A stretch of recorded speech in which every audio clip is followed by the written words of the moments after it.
Welcome to Jamaica Live, and this is your news update with me, Odera. And I have all the top news of this week. It is a Monday, and so many things happening on Monday, most especially here in the US now.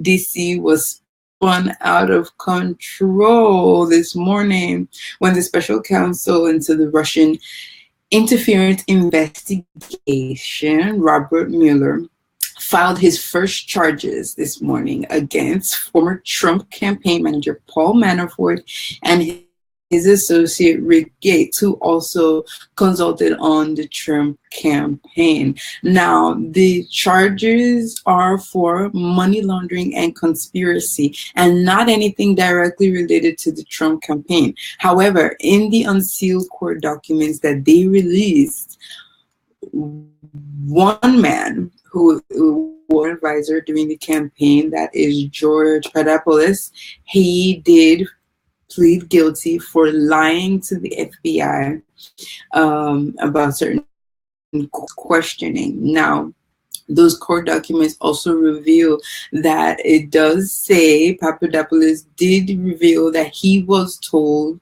that Russia would have dirt on Democratic Party candidate Hillary Clinton. So the issue gets juicier. What can this possibly mean for the Trump administration moving forward and pressing forward into these investigations? The White House press secretary answered questions earlier this afternoon, completely deflecting most of the questions from reporters at the press briefing. She said that the allegations that the FBI is holding against Paul Manafort and his associate happened way before they worked with the Trump organization, and they had nothing to do with President Trump. Of course, that leaves much to desired, and the investigation is still pending. Now, this is a lot of drama for President Trump, considering that next month, which starts on Wednesday, would be a year that the president was elected. So I'm very curious as to what this could mean for more members. Many of the reports that were going on, all the news stations were, of course, flooded with all this information, and they discussed extensively of what this, of course, could mean for Donald Trump Jr., who reportedly was said to have had a meeting with a Russian official, with the Russian period, whether it was a Russian political official or not, that has not been established right now. But Donald Trump Jr. did have a meeting with a Russian in Russia, and there may be more calls for questioning. Definitely, I understand that questioning has been going on quite for a few months now, and of course, Donald Trump Jr. was called in for questioning as well concerning that. It's very exciting to realize that this is actually developing into something that people can now be charged and indicted. Of course, Paul Manafort and his associate Rick Gates, they have both pled not guilty to the charges brought against them, and in the days ahead, we should be expecting a trial and be expecting many witnesses, many things to unfold with that. It's a very interesting story. Now, to refamiliarize us with what exactly is going on, I will tell you that a special investigation was opened up in there was any interference by the Russian government. Now, at the end of the election, former Director Comey did say to be some type of relation between Russia and our election, and they were looking into that. And this election results have been announced after, of course, President Trump's inauguration, and through his administration, this has gone out. If you remember, promptly fired Comey, Director Comey, with no real explanation, but it did seem to imply that he was not too happy with that special Russian investigation.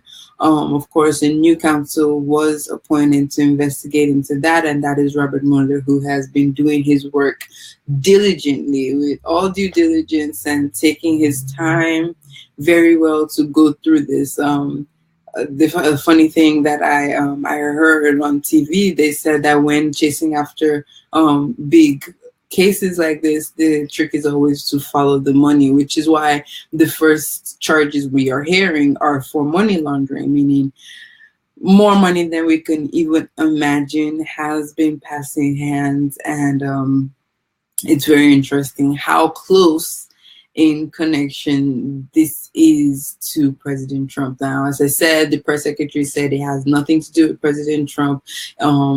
The reporters in the White House press briefing brought up that President Trump had previously stated that Paul Manafort was a good guy, was a top pick. He chose the best to be on his campaign team.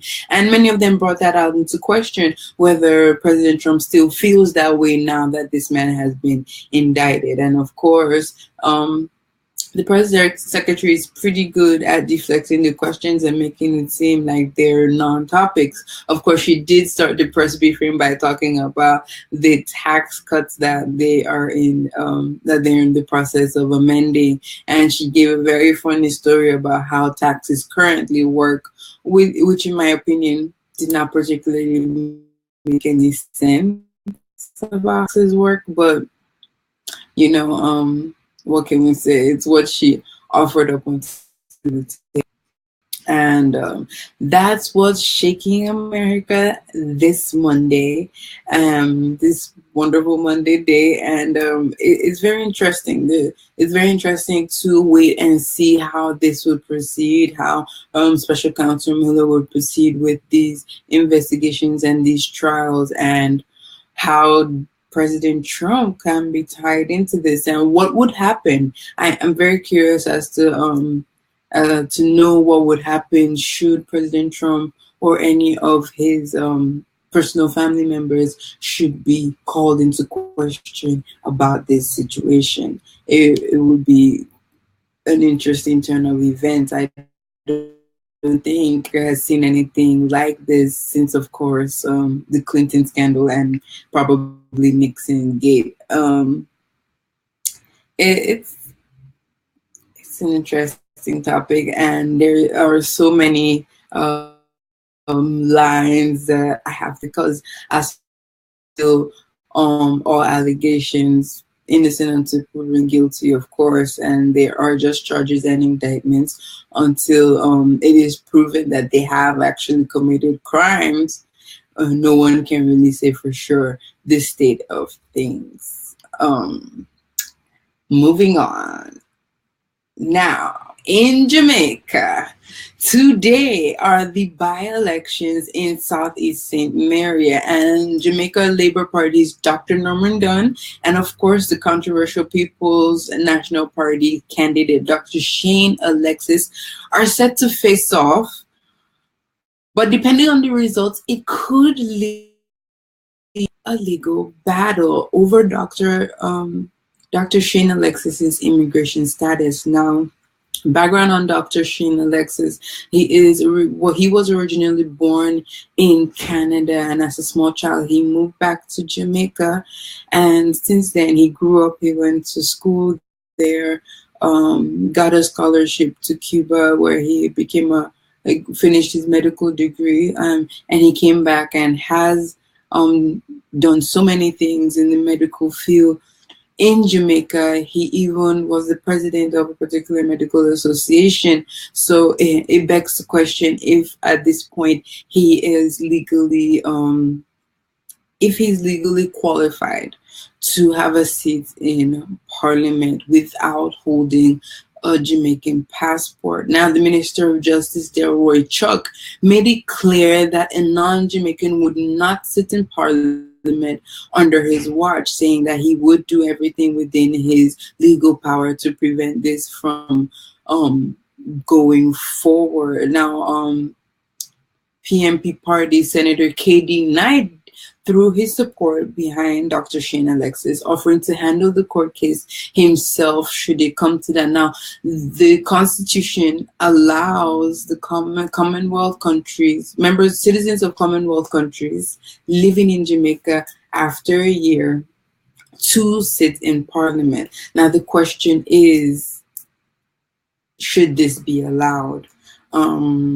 Many know that in 2008, during the presidential election, current President Trump and many others did bring up the birther situation, where they asked if President Obama was truly an American citizen and whether it was legally, constitutionally allowed for him to run in the election after he had won the Democratic Party ticket. Now, there was a lot of controversy over his birth certificate, specifically dealing with the time and the fact that it was Hawaii and all of that. But it was a big issue, and it shed a lot of light on the fact that the U.S. would not allow anyone that was not born in the U.S. to become president of the United States of America. And now, so moving on back to Jamaica, should it be allowed, considering that no Jamaican can go to Canada and contest any election? And what does that mean? What does it say about the laws in Jamaica? Is this residual of colonial period? Is that what we're seeing, that a non-citizen can come into Jamaica and just take up political appointment? Or does it really matter as much, considering that this is a doctor who has strong ties to Jamaica and has had many humanitarian efforts helping the people of Jamaica? Should that alone buy him, so in a sort of sense, Jamaican citizenry, since his heart has basically been in Jamaica and his movements and what he has done in life has basically been with Jamaica, in Jamaica? Most of his investments are in Jamaica, and there was arguments about a particular politician that came out to say that he had set up his businesses in St. Lucia instead of Jamaica because he knew they would be safer.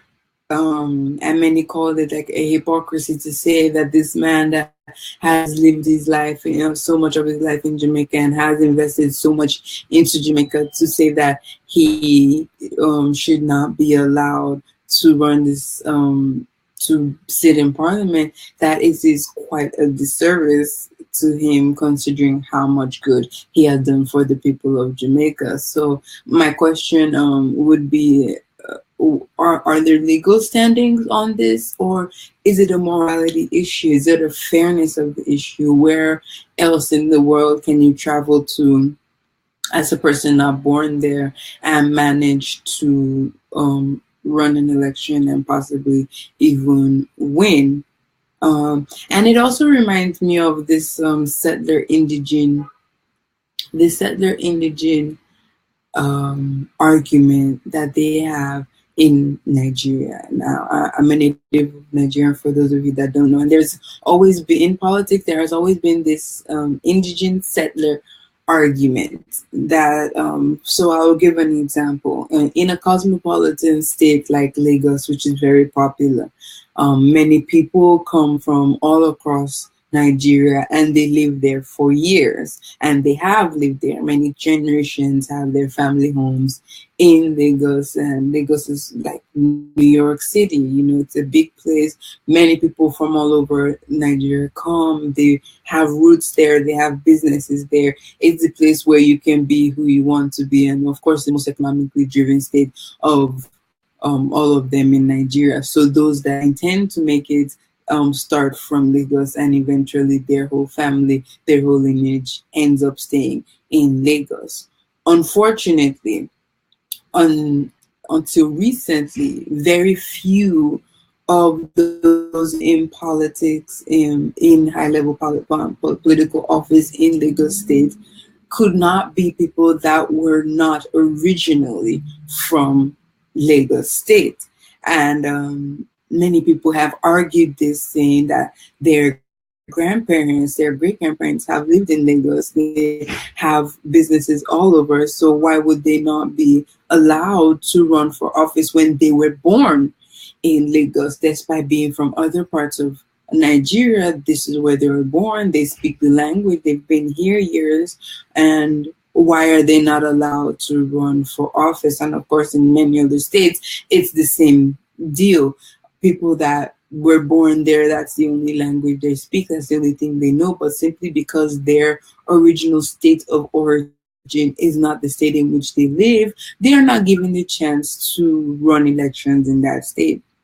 And they're forced to return to the state that they've basically abandoned or have no more ties or connection with, to run for political office, which makes no sense because their presence is basically unknown in those states. And it helps, it makes me think, if this Canadian-born man has so many ties in Jamaica, and the non-Lagos indigene has ties in Lagos, and their heart is in Lagos, and that's what they want to do, should they not be allowed to run when there's proof that they care about these places? So it's a question that I'm throwing out there. It's a lot to ponder about. It's a lot to think about. It's a very deep issue, whether it's legally okay or morally okay or not. As I've already started speaking about Nigeria, let me continue. The issue currently, one of the issues currently plaguing Nigeria is actually more of a rumor, nothing too substantial, but it's quite an interesting rumor to me because it does belie the level of trust Nigerians have. Now, I'll share it with you. Is the President Buhari, is he the real one that we've always known, or is the person that we're seeing now a replacement? Now, some recap of that issue. Earlier this year, the president was away for over 90 days as the constitution allows, and there is a series of protests in London, New York, and of course Abuja and Lagos, where they said, the protesters said, resume or resign to the president. Reports were given that he was sick, he was not well, he could not return to the country. And many found it unfair that he should be in power and not be in the country at all. And of course, after those protests, it became sort of like an international embarrassment, considering that Scotland Yard in London gave the protesters the permission to stay in front of the house where the president was supposedly recuperating. Since his return after that, it was a very prompt return. Many have suggested that the president has not been behaving like himself. A former presidential advisor and of course a lawyer, Femi Fani-Kayode, was on TV saying that he is different. Now, of course, he did not go on that show to perpetrate those rumors that it is not the same person whatsoever. His argument was that this was a sick man, this was not a man that was well enough or in his right senses to rule Nigeria, to continue to rule Nigeria, and he felt that this man should be allowed to rest, that he was definitely not well, and he was not giving us that politician that he campaigned to be, that could handle the issues that Nigeria has. And of course, at this rate, going on 3 years since his election, it seems that he has not had the fervor and fight that he campaigned he had, and he has not done the things that he campaigned he would do.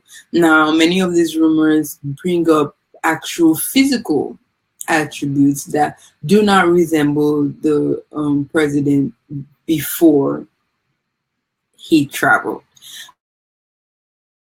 One of the months is that this is a man that, and of course he was a military ruler in the 70s, and we've always known him to wear these glasses, these thick reading glasses. And there have been a couple of times that the president was filmed on camera reading without those glasses. Now many, of course, debunk these theories as claims from the opposition or mere conspiracy theories, but it's interesting to note the level of trust the Nigerian citizens are at, that they can believe such an outlandish theory that the president was replaced by a twin or a clone to Nigeria, and the actual president is no more. Now, for those that are familiar with Nigeria's history, back in 2012, we did have a president that, unfortunately, of blessed memory, passed away in the same situation whilst he was terribly sick.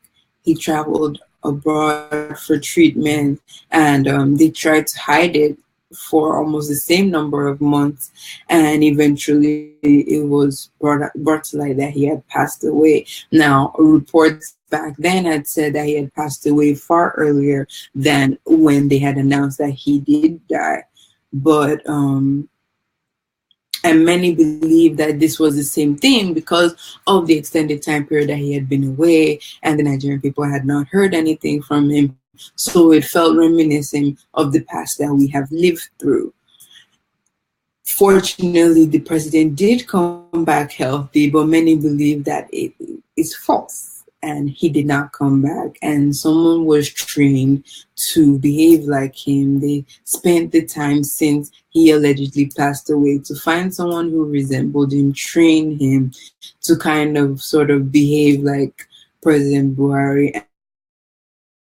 What does that say about how the government has made the citizens distrust them to the point that they can believe something like this? Now, the President Buhari administration has been wrought with many lies, many promises that they've not held, and it says a lot that this can even be a rumor to be spread. Now, this is something that is being spread on social media platforms, Facebook, WhatsApp, amongst people. It's not something that the news in particular is carrying.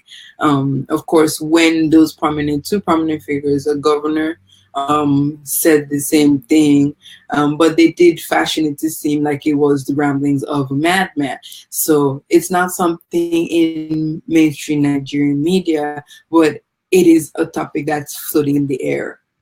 And the fact that this can be something that can come up, the fact that it's possible that people can feel this way about topics like this says something about the trust that they have for the current administration and what they're doing.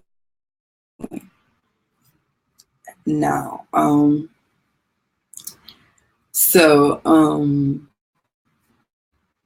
my last topic for the day is West Indian superstar cricketer Chris Gayle has won his Australian defamation case that alleged that he had exposed himself to a massage therapist in Sydney, Australia, a couple years ago. Now, during the court proceedings, they had brought up on a different situation which was caught on camera, which was live, where he asked, where he's made a comment, what seemed like a playful comment to a female news reporter who, according to reports, was embarrassed by it, and many publicized it as inappropriate and criticized him for being quote unquote sexist. To which the Star replied that it was pure banter and he meant nothing by it, seeing as, of course, it was a live broadcast. Now, this paper that carried this wrong allegations brought that up and brought this to light, and it was a very big deal for the sports star, and he decided to fight it because he said it was not true. And of course, he won that defamation case because it was not properly investigated. Everything was not properly thought out. And now, my question on this topic is there an eagerness for the media to report allegations of sexual harassment before properly investigating it? Last week, I did speak about the Harvey Weinstein case and how many people have come out with allegations about him. So it is interesting. It is interesting to note. It's interesting to note that the media is sensitive about sexual harassment cases, but they're not doing due diligence enough. They're not doing due diligence enough to research, to investigate into this. They just want to put it out there. Now, is it because of the sudden wave of sexual harassment cases all around the world and this feminism issue? Is that why media organizations feel the need to quickly speak up about it, because they feel that these sort of issues are not getting enough attention? Or could it be that this was just a one-off case? There was also a case last month where a man had already spent a couple of years in jail before it was found out, in jail for rape, before it was found out that his accuser had lied. And a big debate came up in the US about whether it should be a crime to cry wolf about rape, to wrongly accuse someone about doing something, especially when it's your word against one person's word against another, and that was a very big issue. The man reportedly cried in court when he was released, when everything was exposed, and of course he had already gone through a lot of shame, which I feel Gayle must have felt when this was published in a national newspaper in Australia. Especially when you know in your heart that this is not true, it would be weighing down on a person, and should there be stricter laws about how people address sexual harassment, supposed sexual harassment issues? And is there a sensitivity? I want to ask, is there a hypersensitivity between when it comes to relations between high profile men and working women that happen to come around them? Now, Gayle reportedly said that he is no longer comfortable around women. He's now being cautious and keeping his distance because of these issues, because he no longer understands, he no longer feels comfortable being himself, and he's afraid of such more accusations coming out. So he's actually choosing to distance himself from women, and it says something. Is everyone becoming hypersensitive to friendly jokes, or what can be the issue? Is the media not taking time out to truly understand a situation before they report on it? Or are we just in a climate where everyone is just on alert and ready to talk about these things Ready to talk first, listen later. What could be the issue? It's a beautiful Monday day, Monday evening, Monday night, wherever you are. It's yet another Monday, and this morning started off. Of course, it was announced on Friday last week that Monday, Special Counsel Robert Mueller would announce his first charges, his first indictments in the Russian interference investigation. And that came in the form of indictments against former Trump campaign manager Paul Manafort and his associate Rick Gates. However, the charges of indictment against them are for money laundering and conspiracy and not anything directly related to the Trump campaign. However,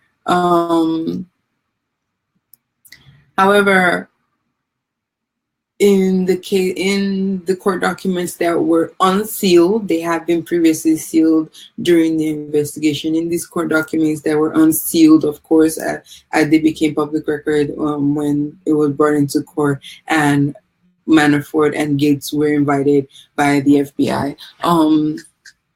It was reported that a former Trump campaign advisor, George Papadopoulos, pleaded guilty to lying, to questioning with the FBI. Of course, the White House press secretary basically threw him under the bus and said that it was his personal thing to deal with, seeing as he lied when he was going through questioning. And they did say that President Trump has nothing to do with Paul Manafort and Rick Gates issue, because the charges of money laundering and conspiracy that they did find happened years before they became members of the Trump campaign team. And it's very interesting to note how this is unfolding. According to many of the commentators that I watched earlier today, they said that in investigations like this, where they start from is to follow the money. And if they have started following the money, even though it does not relate directly to President Trump at this time, there was something to be found by following the money. Now, it should be stated that George Papadopoulos, that has pled guilty for lying to the FBI, is also stated in those court documents to have said that he was told that Russia had dirt on Democratic candidate Hillary Clinton at the time.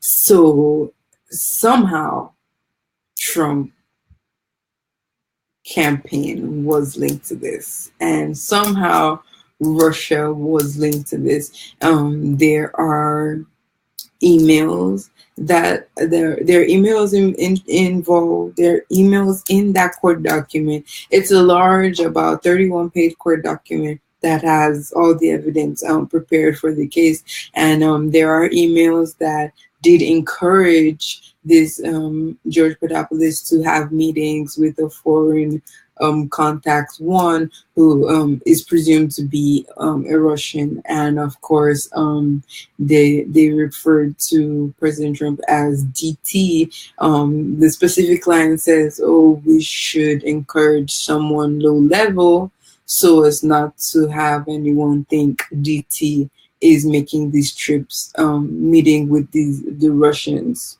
And it's a very interesting drama to be going on in the United States at this time. It says a lot that this is an issue that we're dealing with. This is borderline espionage, and of course it's not good. It doesn't look good to be seen as an American working with Russians who are known international adversaries of the United States. And Of course, Donald Trump Jr. was called in for questioning concerning a meeting that he did have with a Russian. Whether that was a Russian official, that has not yet been established or released for public knowledge. But there's a lot to be desired, and of course, the president did get to Twitter to say that it has nothing to do with him, and of course say why are they not investigating Hillary and the Democrats more, and to emphasize that fine, throughout this whole investigation, this is all they've come up with, so no collusion, in the words of President Trump, in capital letters. I would be very interested in following this case further to see how it goes and to see what else is uncovered. Is someone gonna speak like a bird? Someone gonna talk a lot? Are other people gonna be implicated through the course of this investigation? I can't wait to find out. I wonder if anyone is as curious as I am into this. It's a very, very, very interesting situation, and I would be I can't wait to watch how the judiciary of this country will sort this out, and whether if it possibly can. So my question is, if this alleged collusion with Russia is found to be real, allegedly, right? If it comes out that it is found and proven to be a real thing, what does that say for the Trump presidency? Would he be impeached? Would the election results be appealed, or what would happen? What would it say for the state of things now? How greatly would things change? And what's the legal framework? Who would be in trouble? There's so many things surrounding this issue, and it's a lot to think about. So if you're not in the US, say a prayer for us, because we have no idea what can happen now. Now, my next topic is about the elections in Southeast Mary, Jamaica. Now, Jamaica's Labour Party, Dr. Norman Dunn, and the controversial candidate for the People's National Party, Dr. Shane Alexis, will be facing off in elections. The poll results should be out tonight in Jamaica, so fingers crossed. Can't wait to hear about that. Can't wait to report about that.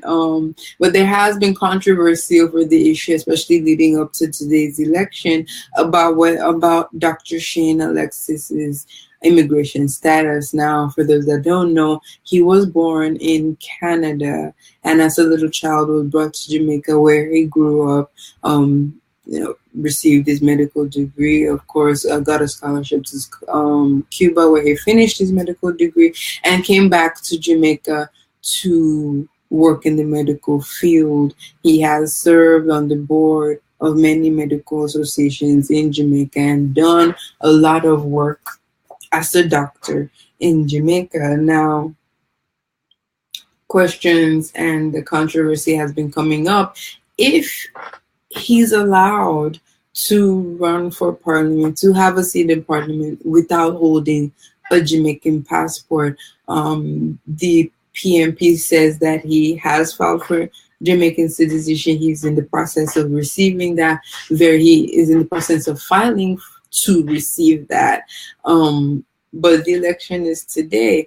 Would it still count if he receives it after today? And of course, the Minister of Justice, Delroy Chuck, made it clear that a non-Jamaican would not sit in Parliament under his watch. Excuse me.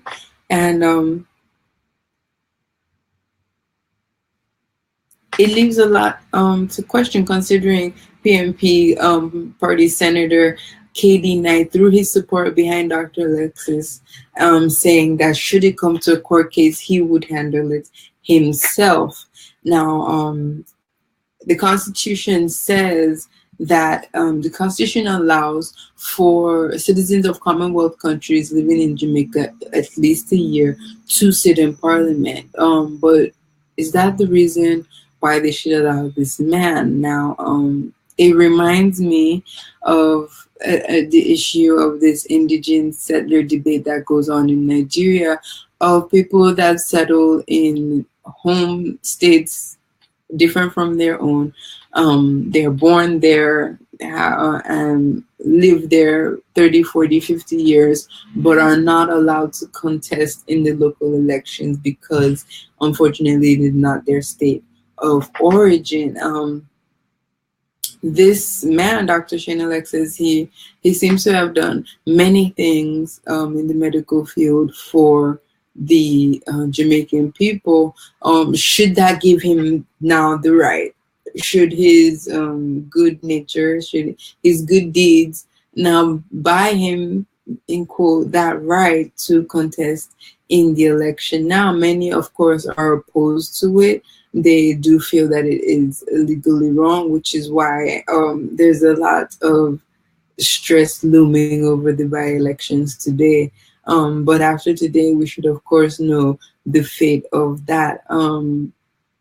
It's just interesting that many of us from different nations cannot go to different countries and just decide to run election without being born in those places. Of course, many remember the 2008 birther argument where they accused President Obama of not being an American, not being born as an American citizen. And it was a very big controversial issue all the way up to his very last day in office, where now elected President Trump had to finally say, okay, he believes President Obama is an American citizen, to finally drop that issue, since he was one of those that brought it up initially. So it's a tricky issue.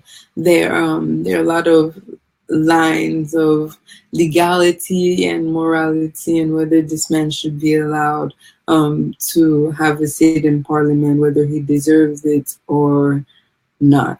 And it's an interesting story, and I look forward to knowing the result of the election this evening. Fingers crossed for the winner. Moving on to Nigeria, there have been rumors, very outlandish rumors, saying that the president that we see now as our president is in fact not president. Excuse me. The president that we see on television now as the Nigerian president is in fact not the president, but someone trained, a clone trained to be the president. Some people say a clone, some people claim that he's from another African country and he looks exactly like our president, or closely resembles our president, to the point that at at far distance, it will look like our president, but it really is not the Nigerian president. And of course, it's a funny idea. No mainstream media has carried this this rumor, but it is circulating on social media channels, and it is something that does pop up every now and again. And it begs a lot to question about how much Nigerians trust the government to believe that this man is not their president. What must have transpired? What must have transpired between the Nigerian citizens and the Nigerian government that they can allow such a rumor come about and it can flow so well? Conspiracy theories are developed from somewhere, and I believe it's developed from a distrust of those in charge of giving information. Now, background to to this issue, President Buhari was away for more than 3 months. The Constitution allows him to be away for 90 days, and he was away longer than that. There were reports that he was very ill and receiving treatment. Of course, he throughout the this year and last year, he had been traveling constantly to receive treatment, and we did know that he does have a health condition, even though they've not come out to identify exactly what it is. So after that extended period of time, in the past, we have had a Nigerian president that was also terminally ill and unfortunately passed away while overseas. And that took a long time for them to report to us in Nigeria. And it did cause a lot of uproar. There were protests. So this time around, the same thing happened, and many believe that it was a repeat of what we had previously gone through. It was quite reminiscent of what we had gone through that time. So many just expected that this is what had happened this time, and it was about the same thing. So they had thought the president died, and they were members of the opposition, very vocal leaders that did come out to say, oh, the president is in a coma, the president is brain dead, because for over 3 months, we had not seen any footage of the president standing. We had not seen any footage of the president walking around. We had not heard him address anybody or even in the house. It was quite... there were so many gaps, and when there are gaps in a story, it allows people to fill in information by themselves by listening to whatever anyone has to offer into the situation. So people said he was too sick, he couldn't talk, he wasn't available. And so after that prolonged period of time, when the protest forced him to come back, and it seemed like he was healthier than previously imagined, these rumors surfaced saying that that was not the president. And it says a lot about what the Nigerian government is doing. It says a lot about what the Nigerian people believe their government is capable in terms of lying to them, that they believe they could go that far to sell a president to them, to keep a president in office so that the president does not have to change power. And it's a very interesting rumor, I think, and it would be funny to follow that. It would be funny if the president himself actually comes out to address that.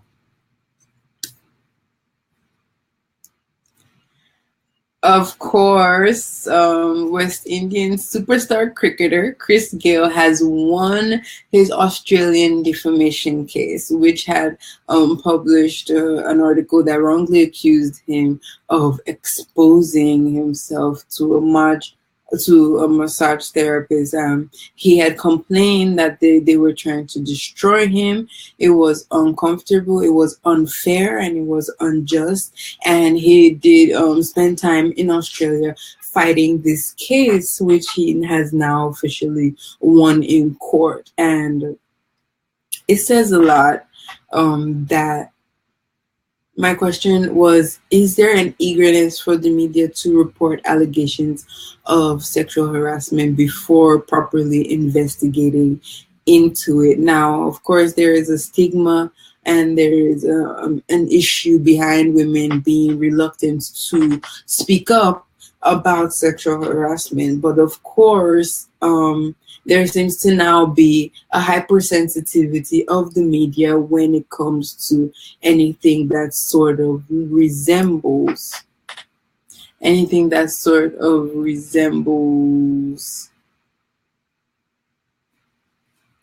sexual harassment. I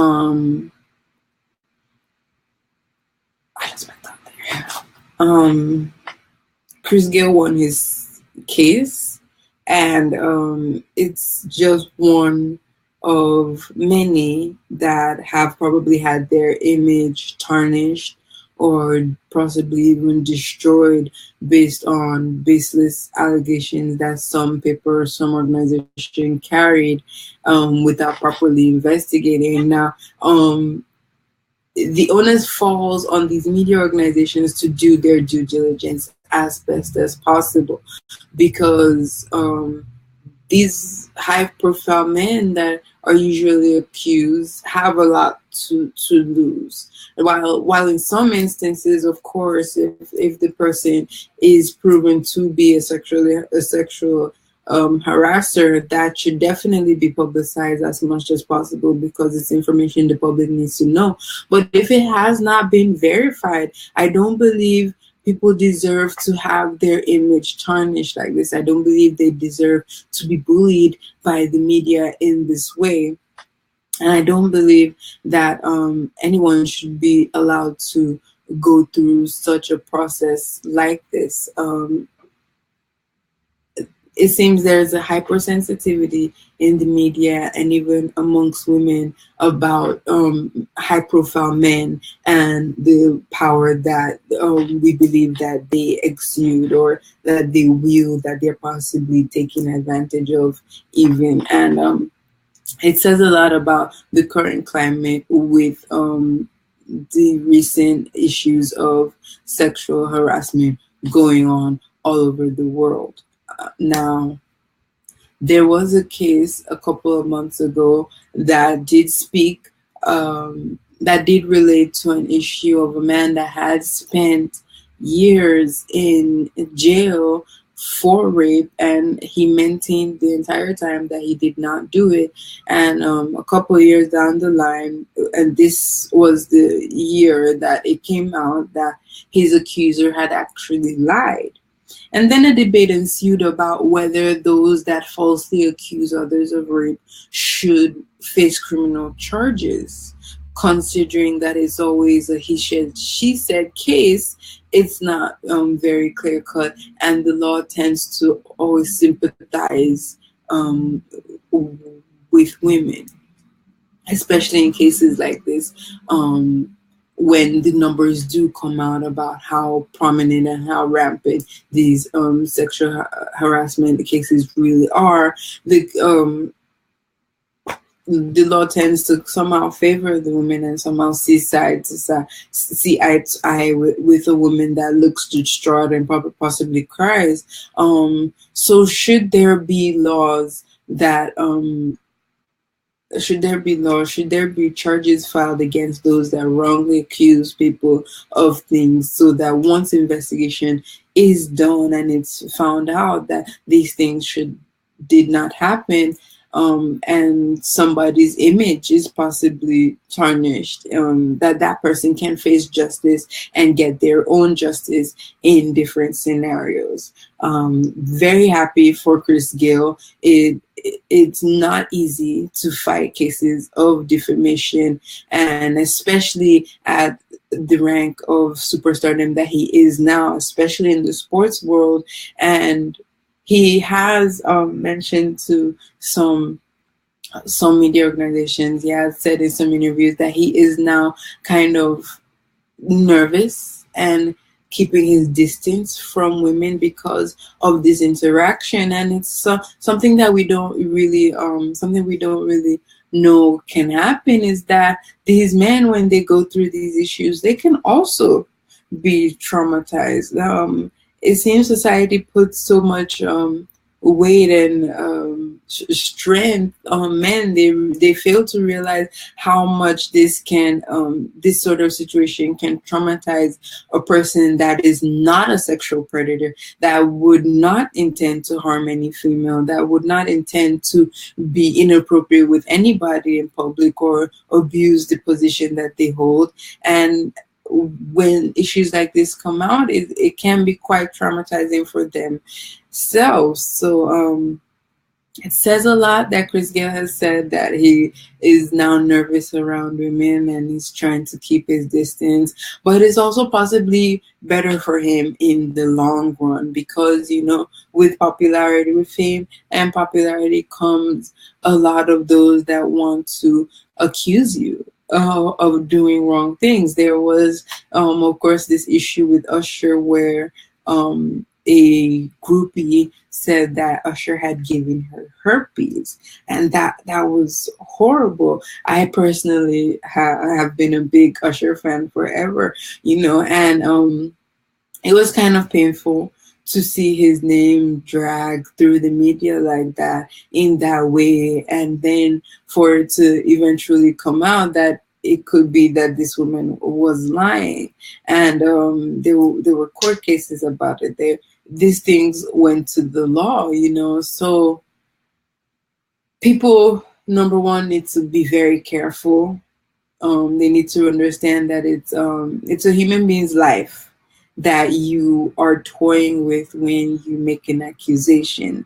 So I believe, especially as a female, it should be very clear what was intended.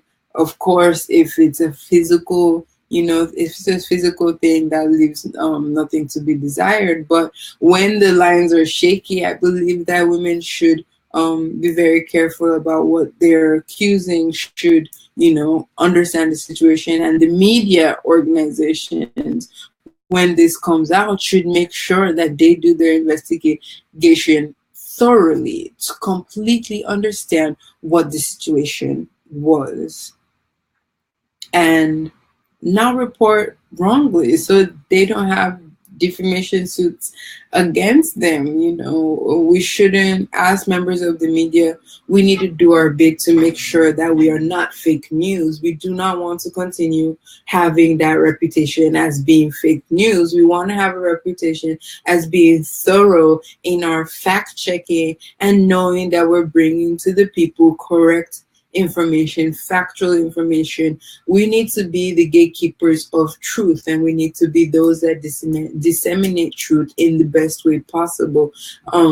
If the media or members of the media are being held for defamation, it weakens the resolve on the rest of us. It makes the rest of us in the media look bad, and that's not a good look, especially in this climb of fake news. Members of the media, wherever they are, have to do more to make sure that they're telling the story as it is. They're seeking out sources, they're verifying sources, they're verifying accounts, they're getting as many sides to a story as there possibly can be to prevent more of this from happening, because it's never pretty when it happens. It costs a lot of money. Defamation suits do cost a lot of money, and people go through a lot. So members of the media, as people upholding the media and what it is to give information, responsible about how we're handling the news, how we're sharing it, about where they are in the world. No matter where you are as a news person, as a media organization, as a media person, your standpoint should be truth. We should always stand on truth, and our work comes in how we find out the truth, how we investigate the truth, how we seek after the truth, how we source it, and how we relay it to others. This has been your Monday edition, of course, of Jamaica Live. This is your news update with me, Odera. I hope that you are enjoying these news subjects. Please leave me some comments. Let me know, even if you watch the live video after it's broadcast, feel free to join into the conversation. I will reply to any comments, and give me feedback about the news I'm giving to you. Am I delivering it well? Are you comfortable? Am I talking about the topics you want to hear about? Let me know. Keep in touch. Comment under the videos when they go up on Facebook. Let me know what you think about it. Let me know what you want to talk about. And hopefully one day I would have you join in the conversation. I always remain your very own Odera, and this is Jamaica Live, and I hope that you've enjoyed it. Have a good evening, everyone. And for those in Jamaica, good luck with the election results. I will be looking out for that tomorrow morning. Good night, everyone. Have a nice evening.